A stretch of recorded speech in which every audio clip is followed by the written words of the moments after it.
Bonjour et bienvenue sur Flumotion, français, langue, émotion.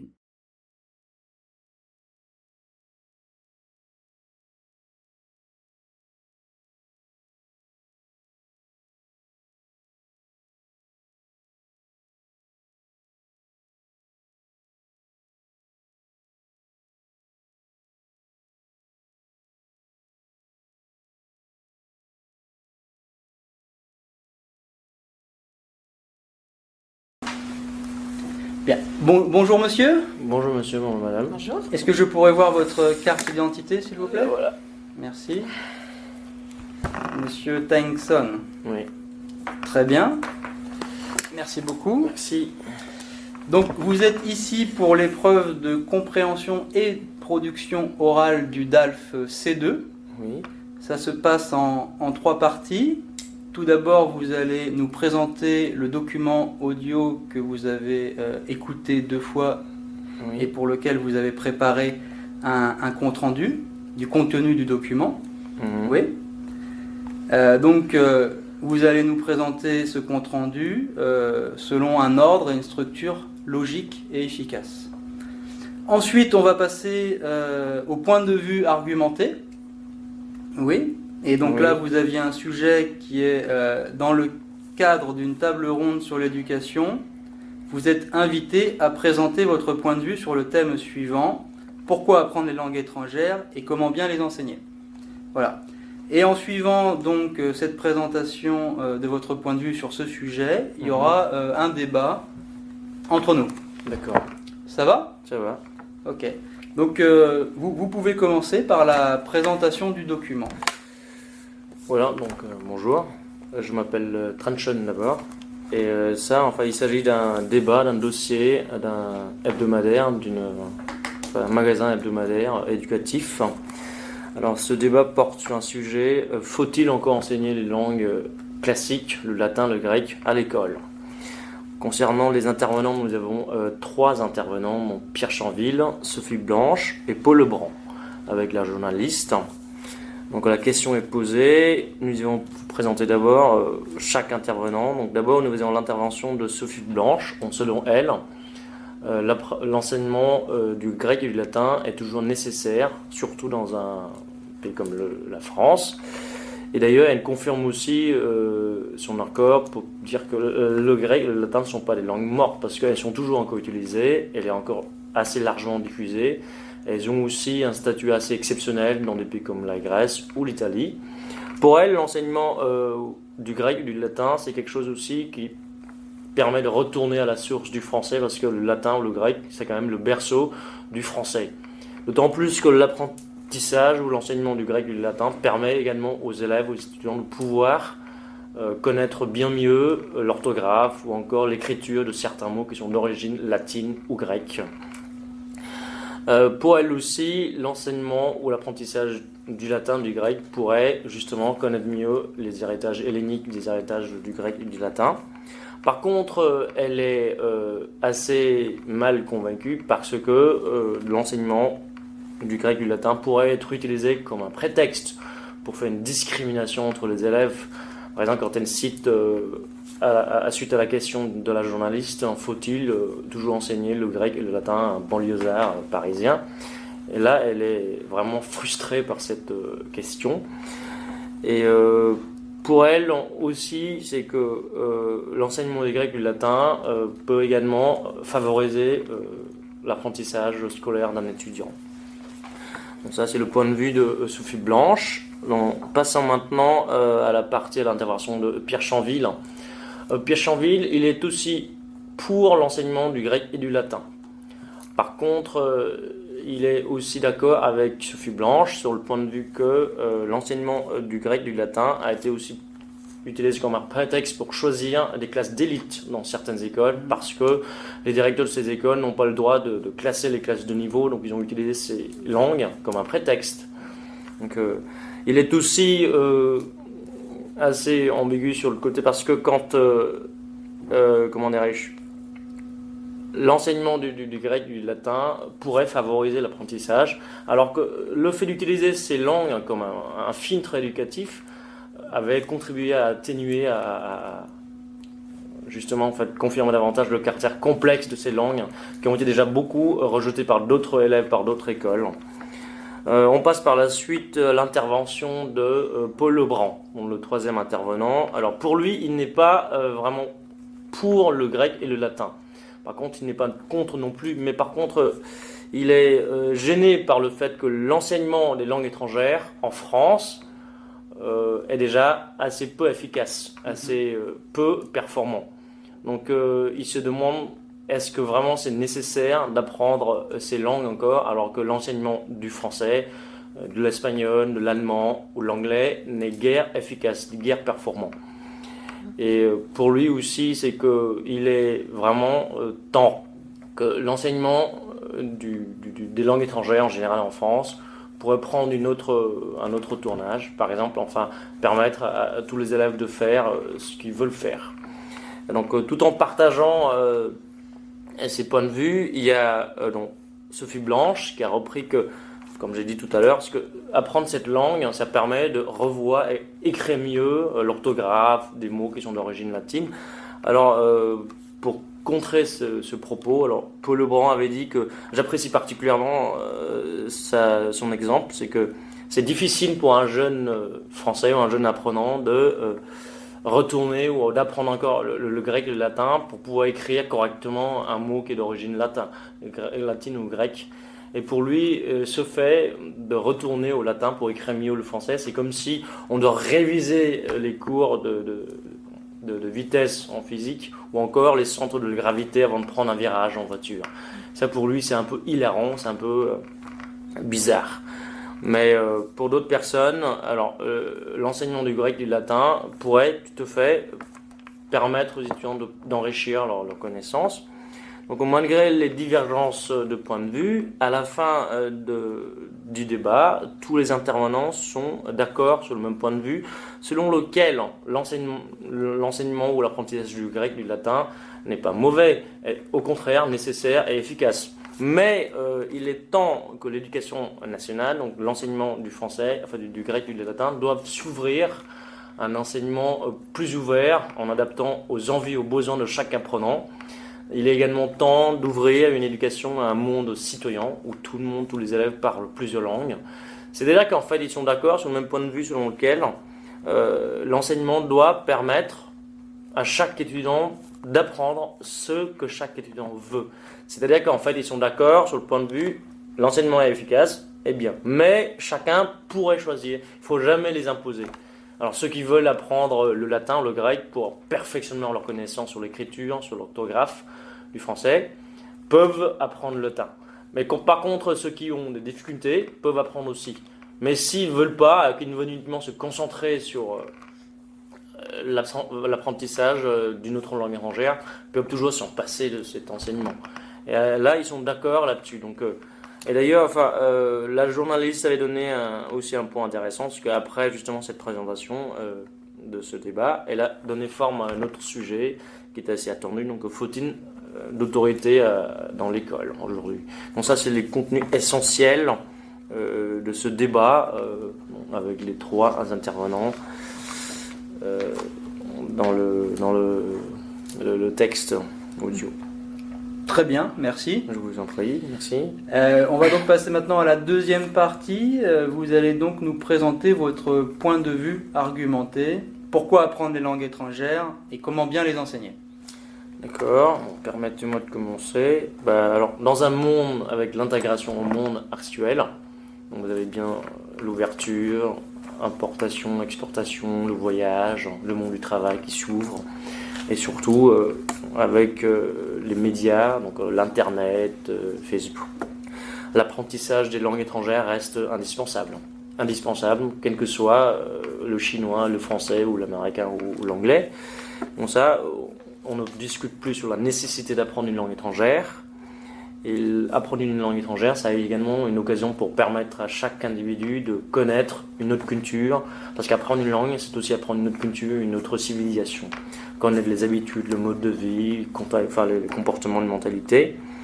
Mais la question qui se pose, et qui pose aussi pas mal de problèmes, c'est comment les enseigner, et bien les enseigner en plus. Alors pour enseigner ou apprendre une langue étrangère, il faut avant tout ne jamais dissocier la langue de la culture. Quand on apprend une langue, on doit également apprendre la culture du pays où on parle la langue. Ça, c'est la première chose que je voudrais insister dessus. Deuxième chose, c'est enseigner les langues. Il faut également qu'on sache s'adapter aux besoins, à l'envie de chaque apprenant. Alors, les apprenants aujourd'hui n'ont plus besoin d'apprendre la langue étrangère avec les méthodes anciennes, avec les méthodes traditionnelles. Par exemple, les méthodes classiques avec la grammaire, l'orthographe, ou encore le professeur dit, l'élève écrit. C'est terminé cette période. C'est aussi terminé le fait qu'on donne des exemples, des exercices, et les étudiants doivent remplir les verbes au temps correct, au mode correct. C'est bien, mais c'est pas tout. Aujourd'hui, l'apprentissage du français ou encore des langues étrangères doit être fait avec une méthode qu'on appelle l'approche communicative, c'est-à-dire utiliser des documents authentiques. C'est-à-dire quoi? C'est-à-dire qu'on peut utiliser les documents de n'importe quel article, par exemple de la presse française quotidienne, d'un morceau de publicité, ou encore n'importe quel document, mais de la vie courante de la France. Par exemple, ici je parle de l'enseignement du français. C'est-à-dire que l'étudiant est capable, après cet apprentissage, cet enseignement, de communiquer, de parler en français de la France occidentale, enfin aujourd'hui, et non pas de la France de Molière dans le temps.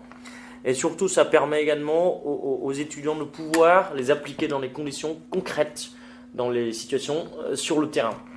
C'est-à-dire que l'enseignement des langues étrangères doit permettre aux étudiants de connaître à la fois la grammaire par les exercices, mais doit également permettre aux étudiants de pouvoir communiquer, parce que c'est vrai qu'il arrive très souvent quand on apprend une langue, les étudiants, comme le cas de la France aujourd'hui, ils connaissent parfaitement la grammaire, des tas de listes de vocabulaire, mais ils sont par contre incapables de communiquer avec les gens qui viennent des pays où ils parlent la langue. Donc le problème qui se pose aujourd'hui, c'est qu'on doit régler ce problème. Alors comment régler ce problème? Justement, c'est qu'en même temps d'éduquer, d'enseigner la grammaire, les structures grammaticales, la phonétique, on doit également permettre aux étudiants d'être au contact avec la langue, en leur donnant des situations concrètes, en les intégrant dans des situations de contact en vrai, pour leur permettre de connaître mieux.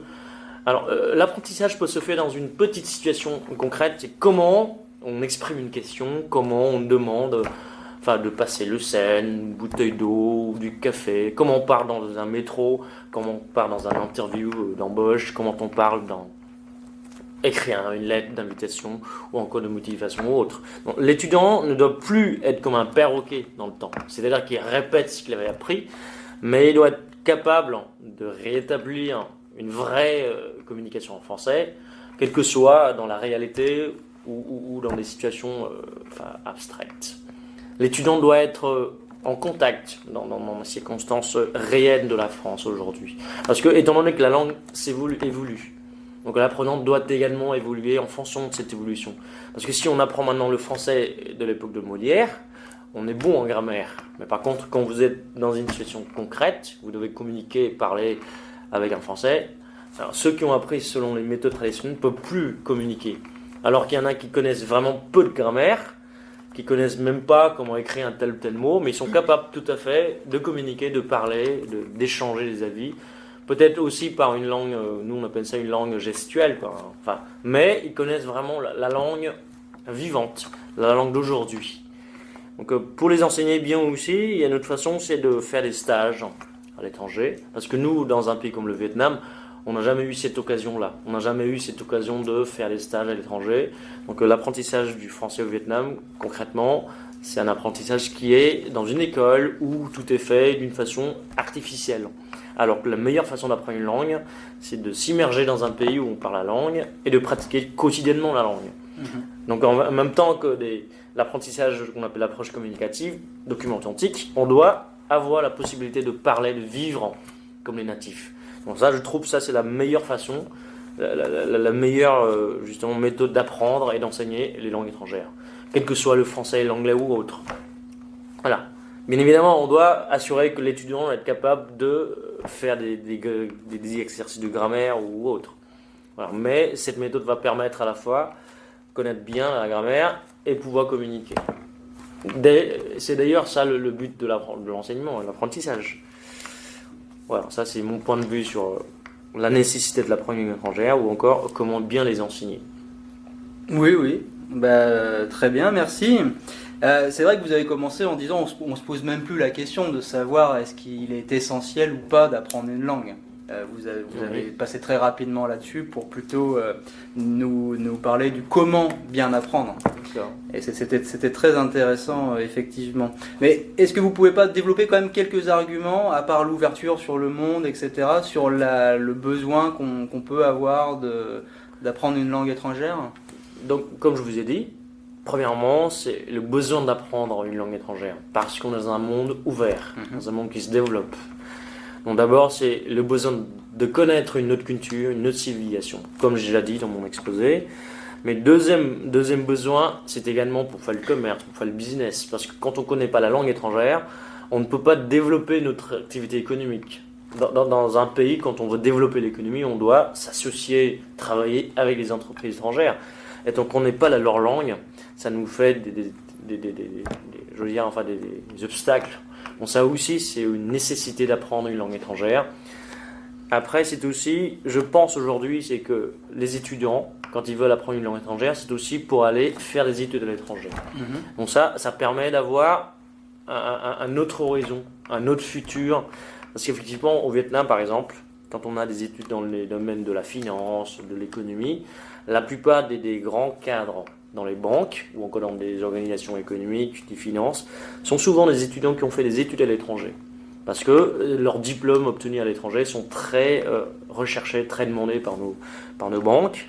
Après également, c'est aussi le besoin de voyager, comme j'ai déjà dit aussi. C'est qu'il y en a qui ont commencé à beaucoup voyager, donc le loisir, ça se développe avec l'amélioration de la vie. Les gens ont besoin de voyager, et quand on connaît la langue des pays visités, surtout de l'Europe, ça permet de connaître mieux que si on ne connaissait pas du tout la langue quand on voyage chez eux. Et d'ailleurs, quand on voyage aussi, on a besoin de faire le contact, de parler, de découvrir les choses par soi-même.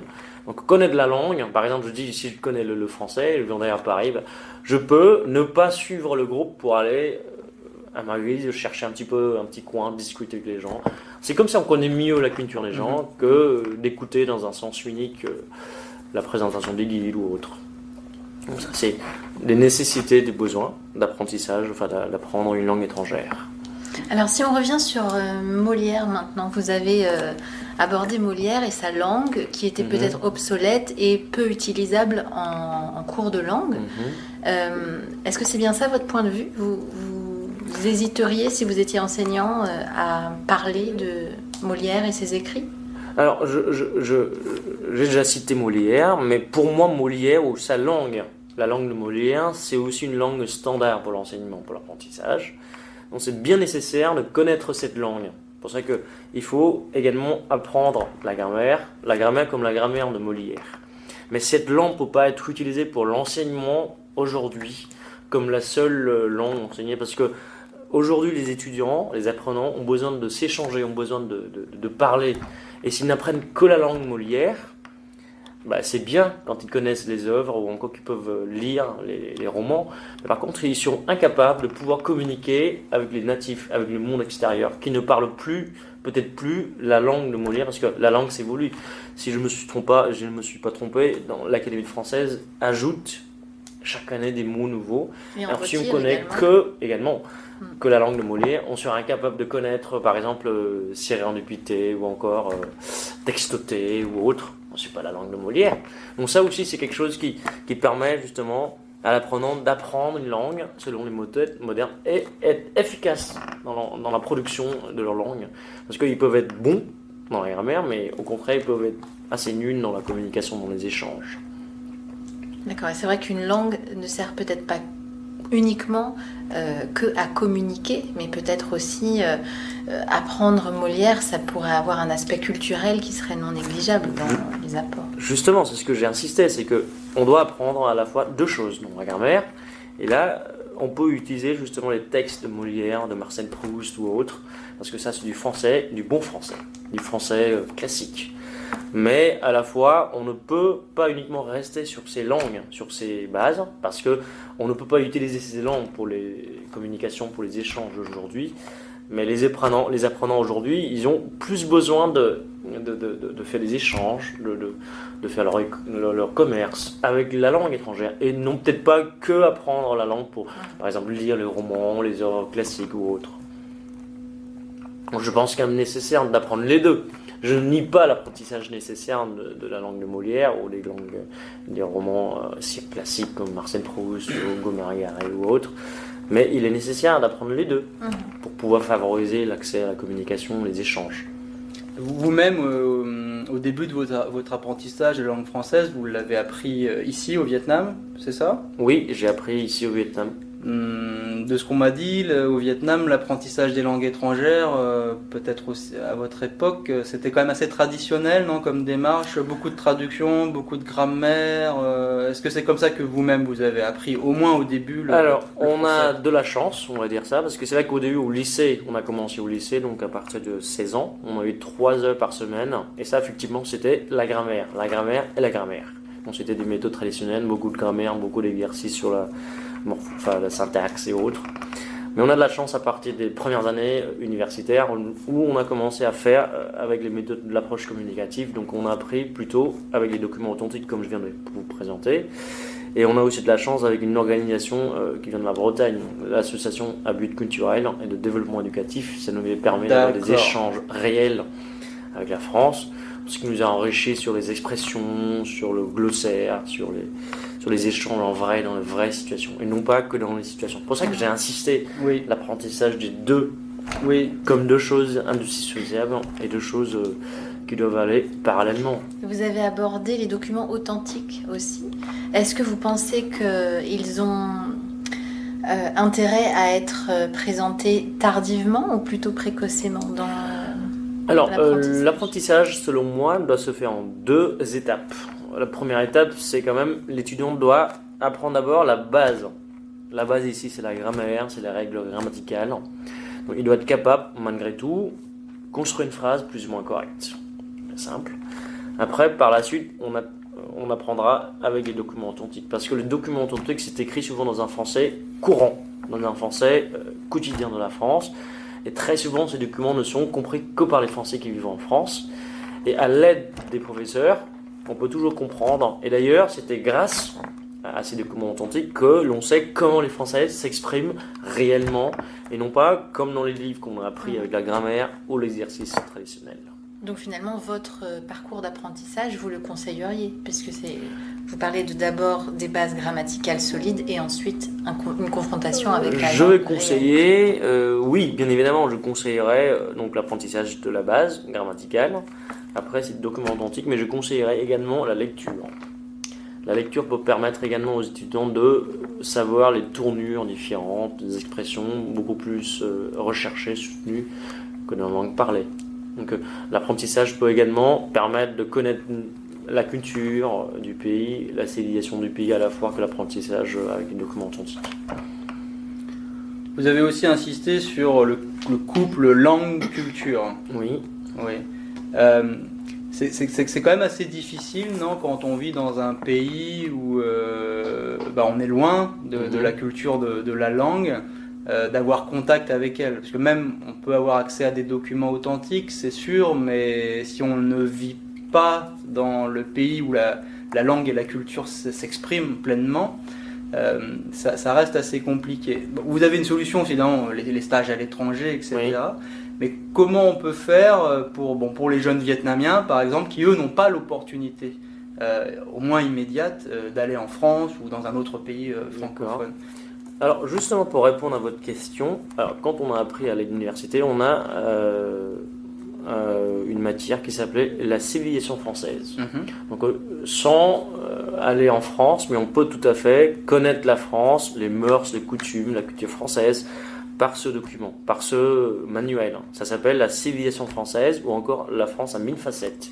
Donc on connaît le béret, la baguette, on connaît la tour Eiffel, on connaît l'Arc de Triomphe, on connaît les régions françaises avec les gastronomies, spécialités. Donc ça, c'est un manuel qui a été construit pour l'éducation, mais dans ce manuel, on a aussi pas mal de documents authentiques qui sont tirés des journaux, des presses, des articles.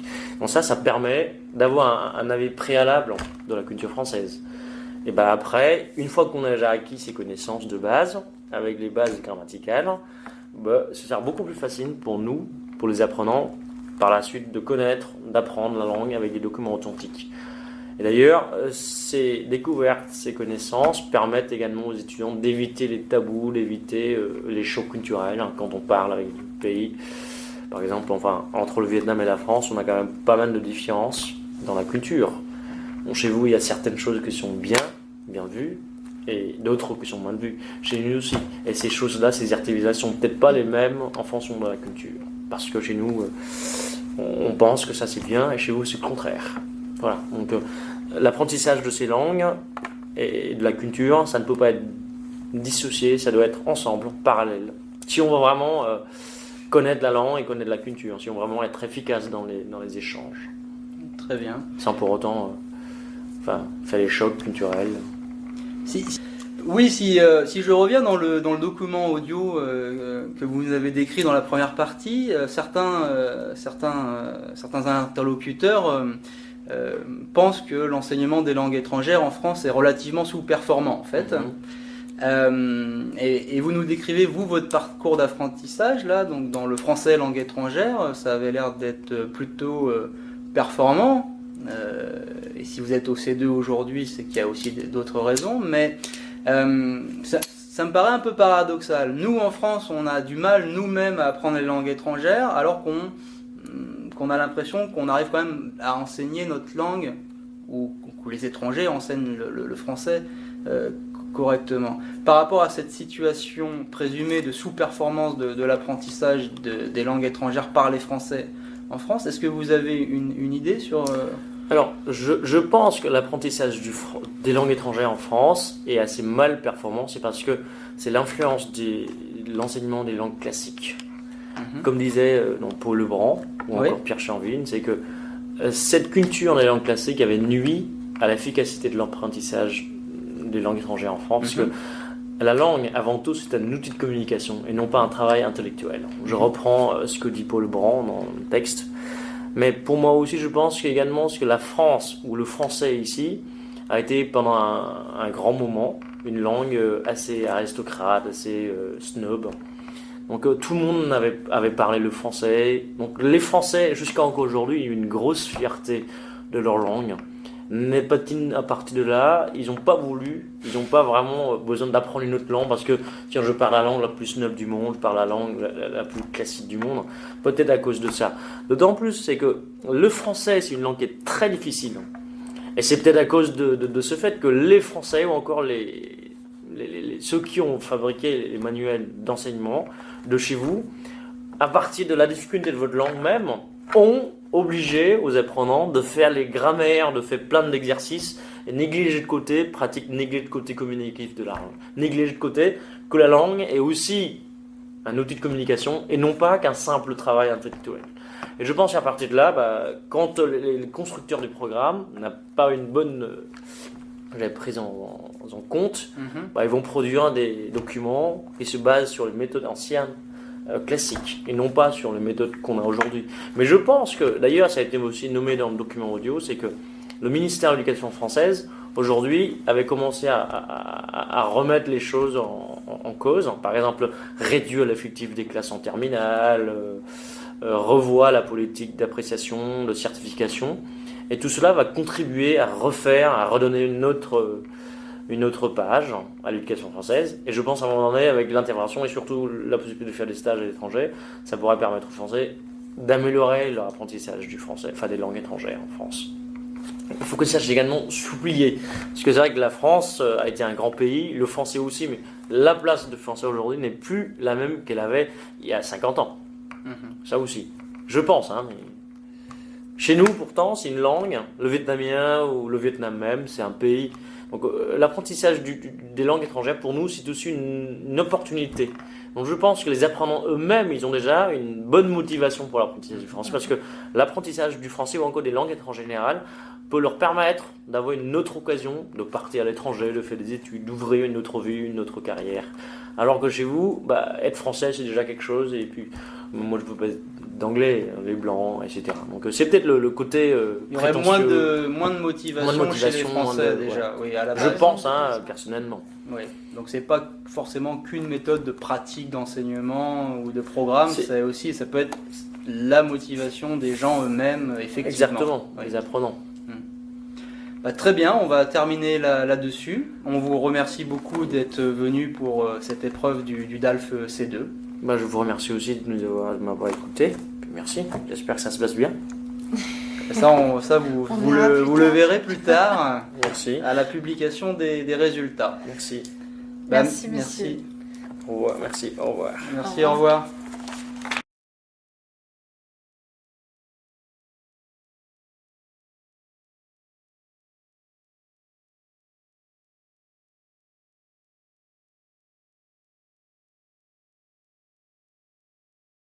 Merci et à bientôt sur Flemotion.